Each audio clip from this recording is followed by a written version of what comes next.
जय श्री राधा रानी सरकार की, जय श्री कृष्ण भगवान की, जय श्रीमद् भागवत महापुराण की, जय सद्गुरुदेव श्री बंसी वाले महाराज की। श्रीमद् भागवत महापुराण की कथा के 10वें स्कंद के दूसरे और तीसरे अध्याय की कथा आज हम आपको सुनाने जा रहे हैं। इन अध्यायों के नाम हैं भगवान का देवकी के गर्भ में आना और देवताओं द्वारा उनकी स्तुति करना, तथा भगवान श्री कृष्ण जी का प्रकट होना और वसुदेव जी का उन्हें गोकुल में लेकर जाना।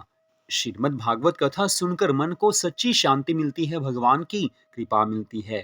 तो 10वें स्कंद के दूसरे अध्याय की कथा में श्री सुखदेव जी महाराज कहने लगे हैं कि हे राजा परीक्षित, प्रलंबासुर, अघासुर, बकासुर, चानूर आदि मल और पूतना, केशी आदि समस्त राक्षस कंस की सहायता के लिए ब्रज में जाकर सब यादवों का विनाश करने में लग गए। तत्पश्चात जो यदुवंशी शेष बचे वे सब मथुरापुरी को छोड़कर अपने परिवारों सहित कुरु, पांचाल आदि देशों में जाकर रहने लगे।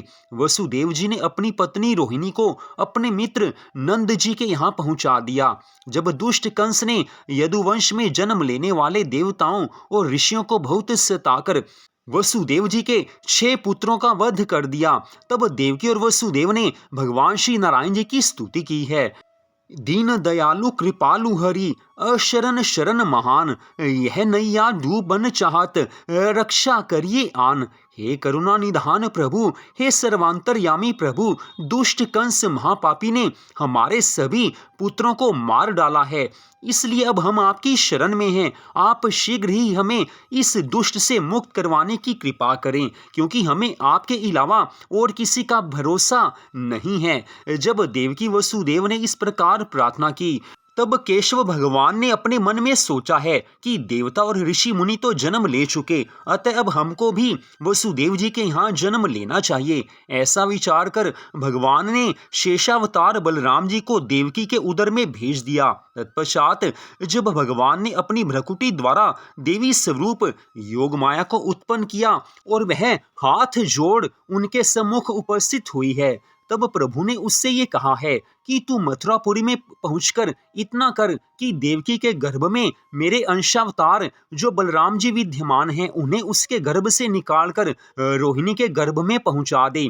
इस काम को करने पर तू कलयुग में दुर्गा के नाम से विख्यात होगी और संसारिक लोग तेरी आराधना और पूजा करके अपनी मनोकामनाओं को पूर्ण किया करेंगे। संसार में बलराम जी, संकर्षण आदि कई नामों से पूजे जाएंगे और तू भी नव दुर्गाओं के नाम से सेवित होगी। इस काम को करने के बाद तू भी यशोदा जी के गर्भ से जन्म ले लेना। हे राजा परीक्षित, श्री नारायण भगवान की आज्ञा सुनकर योग माया उन्हें प्रणाम करके मोहिनी रूप धारण कर मथुरापुरी में आ गई है और वहां जाकर उसने बलराम जी को गर्भ से निकालकर रोहिणी के गर्भ में पहुंचा दिया है, जो नंद जी के घर में रह रही थी। परंतु रोहिणी को इस बारे में कुछ भी ज्ञात नहीं हुआ।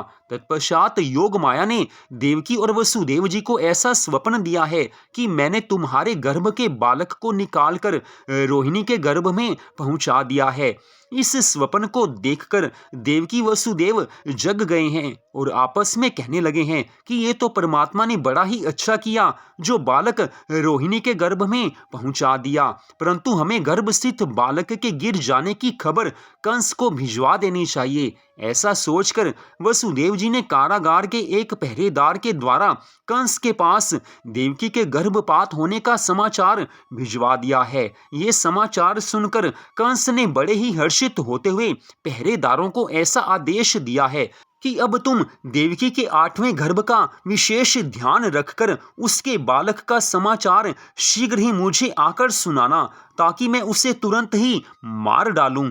इतनी कथा सुनाकर श्री सुखदेव जी महाराज कहने लगे हैं कि हे राजन, भाद्रपद मास के कृष्ण पक्ष की छठी को श्री बलराम जी गोकुल में रोहिणी जी के गर्भ से प्रकट हुए और स्वयं योग माया यशोदा जी के गर्भ में जाकर उपस्थित हुई हैं। उधर भगवान श्री श्याम सुंदर भी अब देवकी के उदर में आकर उपस्थित हुए हैं। हे परीक्षित, कारागृह में जाने के एक दिन पहले देवकी जी भगवान श्री हरि के निमित्त व्रत रखकर यमुना स्नान करने को गई थी। वहां यमुना तट पर यशोदा जी से भेंट हो गई।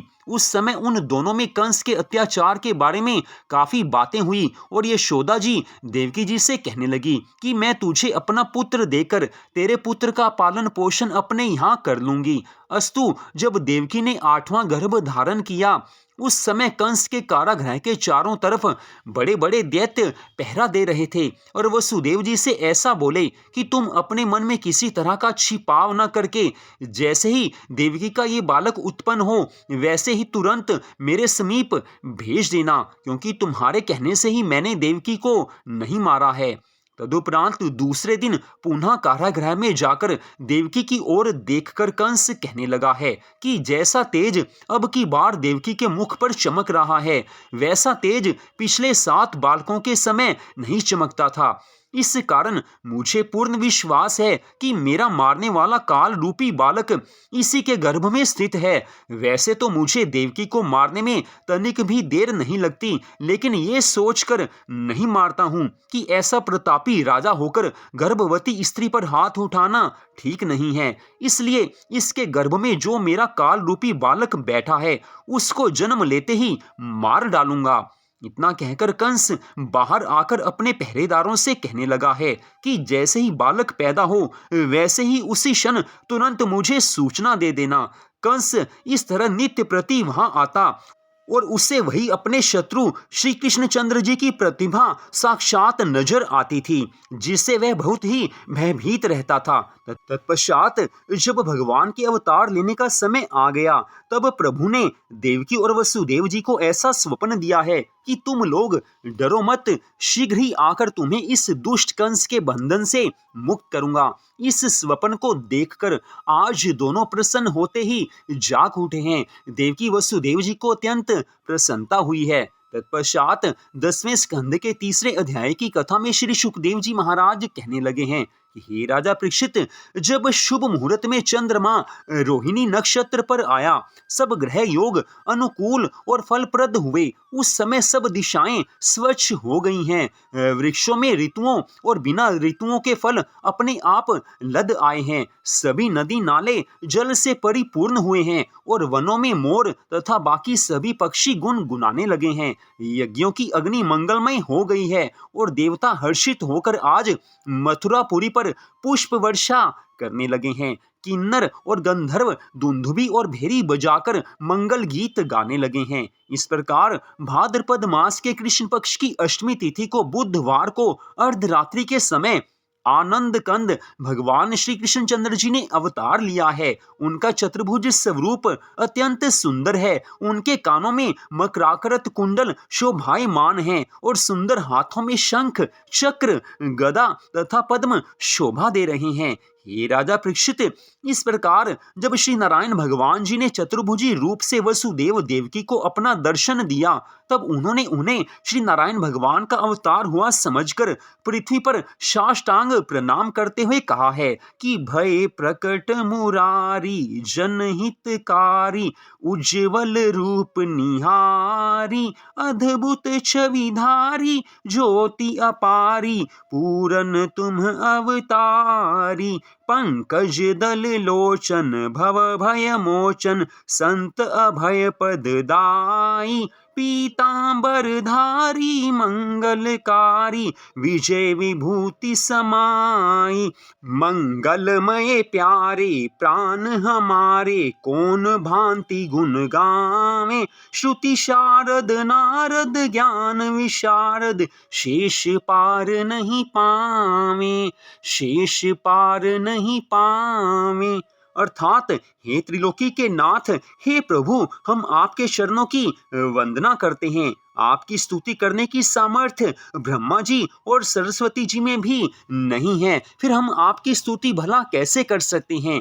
हे प्रभु, आप गौ और ब्राह्मण तथा हरि भक्तों के दुखी होने पर पृथ्वी का भार उतारने के लिए अवतार धारण करते हैं। हमारे बड़े अहोभाग्य हैं जो आपने अपना दर्शन देकर हमें जन्म मरण के बंधन से मुक्त किया है। उस स्तुति को सुनकर भगवान श्री कृष्णचंद्र जी ने कहा है कि हे वसुदेव और देवकी, तुमने पूर्व जन्म में ऐसा वरदान मांगा था कि तुम्हें मेरे जैसे पुत्र की प्राप्ति हो, अतः मेरे समान कोई दूसरा ना होने के कारण मैंने स्वयं ही तुम दोनों की इच्छा पूर्ति करने के लिए तथा भूमि का भार उतारने के लिए तुम्हारे यहाँ अवतार लिया है। अब मैं अपने बाल स्वरूप में आए जाता हूँ।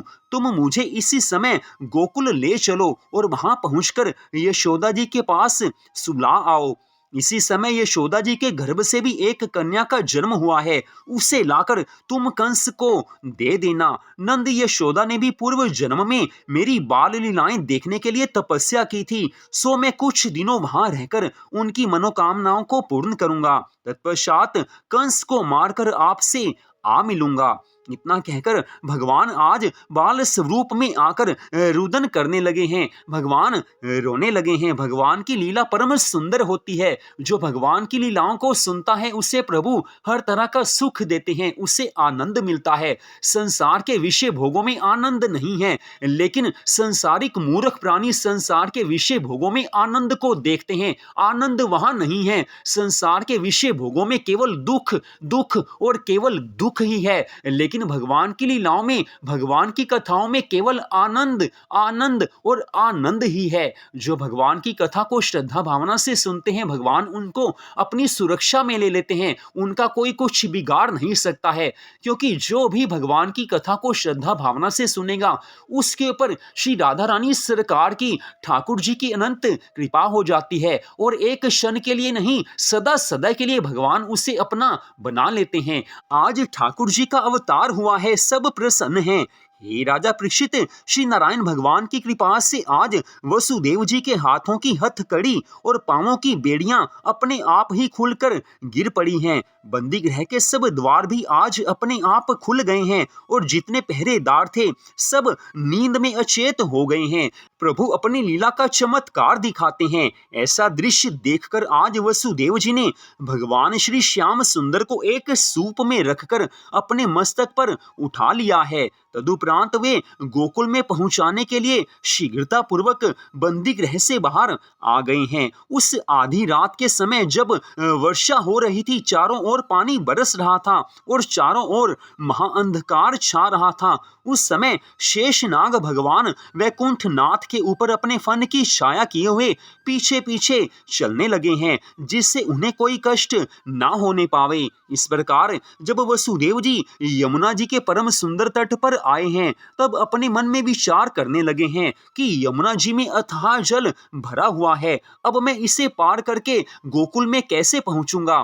कुछ देर तक तो वे इसी तरह चिंता में चिंतित रहे हैं। फिर आज भगवान के चरणों का ध्यान करके आज वो यमुना जी में प्रविष्ट हो गए हैं, यमुना जी में वो पहुंच गए हैं। उस समय भगवान श्री कृष्णचंद्र जी के चरणों का स्पर्श करने के लिए श्री यमुना जी का जल ऊपर की ओर बढ़ने लगा है। इस भेद को न पहचान कर वसुदेव जी आज भयभीत हो रहे हैं। वसुदेव जी ने इस भय से कि कहीं पानी में श्री कृष्णचंद्र जी डूब ना जाएं, उन्हें थोड़ा और ऊपर अर्थात ऊंचा उठा लिया है। जब यमुना जी का जल वसुदेव जी की नाक तक आ पहुंचा, उस समय वे अत्यंत चिंतित होकर घबराने लगे हैं। उस समय भगवान श्री कृष्णचंद्र जी ने लीला की है। आज प्रभु ने अपना चरण नीचे करके श्री यमुना जी को अपने चरण स्पर्श करने का सौभाग्य प्रदान किया है।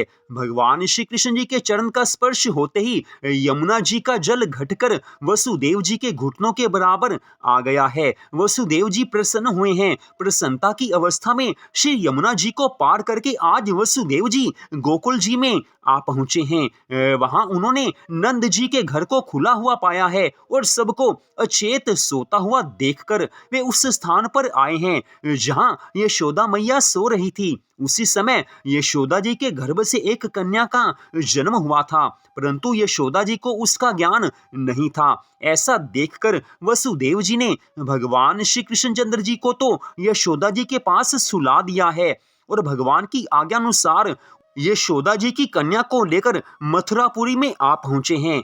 हे परीक्षित, जिस समय वसुदेव जी भगवान श्री कृष्ण जी को पहुंचाने के लिए गोकुल चले गए थे, उसी समय से देवकी अपने मन में ऐसा सोचकर अत्यंत व्याकुल हो रही थी कि कदाचित किसी पहरेदार की नींद खुल गई और उसने जाकर कंस को सूचना दे दी तो वह हम दोनों को अवश्य ही मार डालेगा। देवकी चिंता में है, लेकिन जिसके ऊपर भगवान की कृपा दृष्टि हो, भगवान उसका कुछ बिगड़ने नहीं देते हैं। और वसुदेव देवकी तो भगवान के माता पिता हैं, भगवान के माता पिता होने का उन्हें सौभाग्य मिला है, उनका कोई कुछ बिगाड़ नहीं सकता है। लेकिन देवकी आज चिंता मग्न है, सोच रही हैं कि यमुना जी इस समय काफी चढ़ रही हैं, अतः उसे बालक सहित उन्होंने किस प्रकार पार किया होगा। इस प्रकार जब देवकी चिंता कर रही थी, ठीक उसी क्षण वहां वसुदेव जी आ पहुंचे हैं। उन्होंने देवकी को वह कन्या सौंपते हुए सब हाल कह सुनाया है। उस समय देवकी ने प्रसन्न होकर कहा है कि हे स्वामी, अब कुछ चिंता की बात नहीं है, ऐसे पापी के हाथ से मेरा बालक बच गया, यही मुझे सबसे बड़ी प्रसन्नता है। तो यहीं पर आज की इस कथा का विश्राम होता है। अगले भाग में आप इससे आगे की कथा को सुन पाएंगे। जय श्री राधा रानी सरकार की, जय श्री कृष्ण भगवान की, जय सदगुरुदेव श्री बंसी वाले महाराज की, जय श्रीमद् भागवत महापुराण की। जय जय श्री राधे, जय जय श्री राधे, जय जय श्री राधे श्याम।